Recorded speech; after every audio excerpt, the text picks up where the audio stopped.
మూర్ఖులతో వాదించడం మృత్యదేహానికి వైద్యం చేయడం లాంటిది.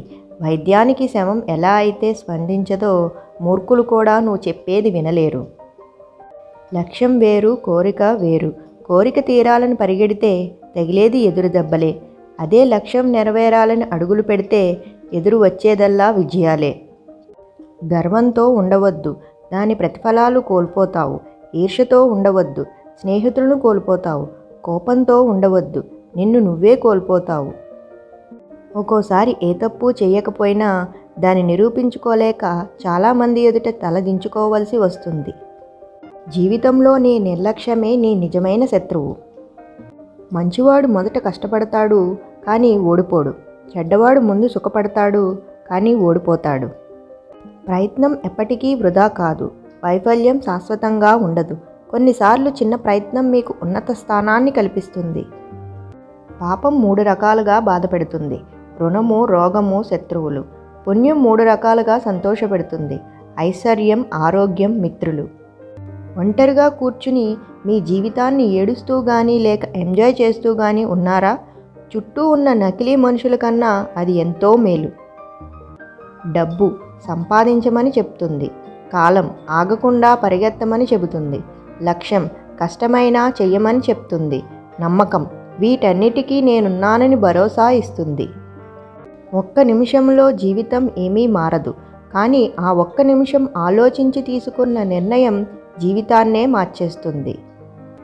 మీ సొంత విలువ మీరేమిటి అనే దాన్ని బట్టి నిర్ధారించబడదు. మిమ్మల్ని మీరు ఎలా తయారు చేసుకోగలరు అనే దాన్ని బట్టి ఉంటుంది. ఎవరితోనూ మీ రహస్యాలు చెప్పుకోవద్దు. మీ రహస్యాలను మీరే దాచుకోలేకపోతే మరి ఇతరులు ఎలా దాచుకుంటారు? ఒక్కసారి ఆలోచించండి. డబ్బు చాలామందికి ఉంటుంది, కానీ పెట్టే మనసు కొందరికి మాత్రమే ఉంటుంది. అలాగే మనసు అందరికీ ఉంటుంది, కానీ అర్థం చేసుకునే మనసు కొందరికి మాత్రమే ఉంటుంది. పడిపోతే పగిలిపోయే ఫోన్కి ఎంతో విలువ ఇస్తున్నాం. అలాంటిది జీవితాంతం మనతో ఉండే బంధాలకు ఇంకెంత విలువ ఇవ్వాలి? చిన్న చిన్న కారణాలతో బంధాలను దూరం చేసుకోకండి. అనుభవం లేని చదువు కన్నా చదువులేని అనుభవం గొప్పది. చదువుకున్న వాళ్ళంతా గొప్పోలు కాలేరు, చదువులేని వారు అప్రయోజకులు కారు. డబ్బు వస్తే నీ చుట్టూ చేరేవాళ్ళు చాలామంది ఉంటారు, కానీ జబ్బు వస్తే నిన్ను చూసే దిక్కు ఎవరూ ఉండరు.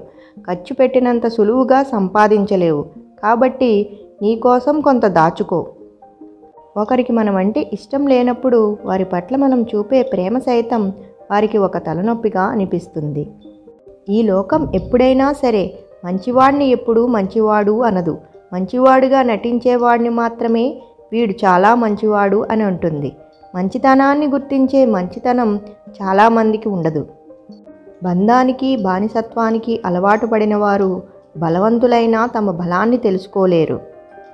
చదవడం తెలిస్తే ప్రతి మనిషి జీవితం ఒక అందమైన పుస్తకమే. బాధ బయటకు చెప్పుకుంటే మనసు తేలికైపోతుందనుకోవడం అబద్ధం.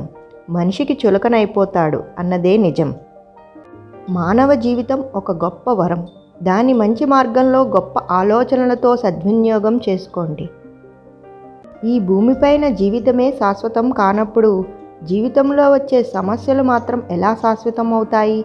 అందుకే ప్రతి క్షణం నవ్వుతూ సంతోషంగా జీవించండి. ఈరోజు ఉన్న సమయాన్ని విలువగా వాడుకోకపోతే రేపు అనేది మీకు విలువ లేకుండా చేస్తుంది. ధ్యానం అంటే బయటకు కళ్ళు మూసుకోవడం కాదు, లోపలి కళ్ళు తెరుచుకోవడం. మనసుతో కన్నీరు పెట్టించిన వారిని మర్చిపోవడం కష్టమే, కానీ జీవితం వైపు చూడు. నీ కథ అప్పుడే అయిపోలేదు, ఇప్పుడే మొదలైంది. ఆగిపోకు, ముందుకెళ్ళు. ఓపికతో ఉండండి. ప్రతి సమస్యకు పరిష్కారం దొరుకుతుంది. నవ్వడానికి పరిచయం ఉంటే చాలు, కానీ ఏడవాలి అంటే ఆ మనిషి మీద నిజమైన ప్రేమ ఉండాలి. Thank you for watching. మరిన్ని వీడియోల కోసం నా ఛానల్ సబ్స్క్రైబ్ చేసుకోండి.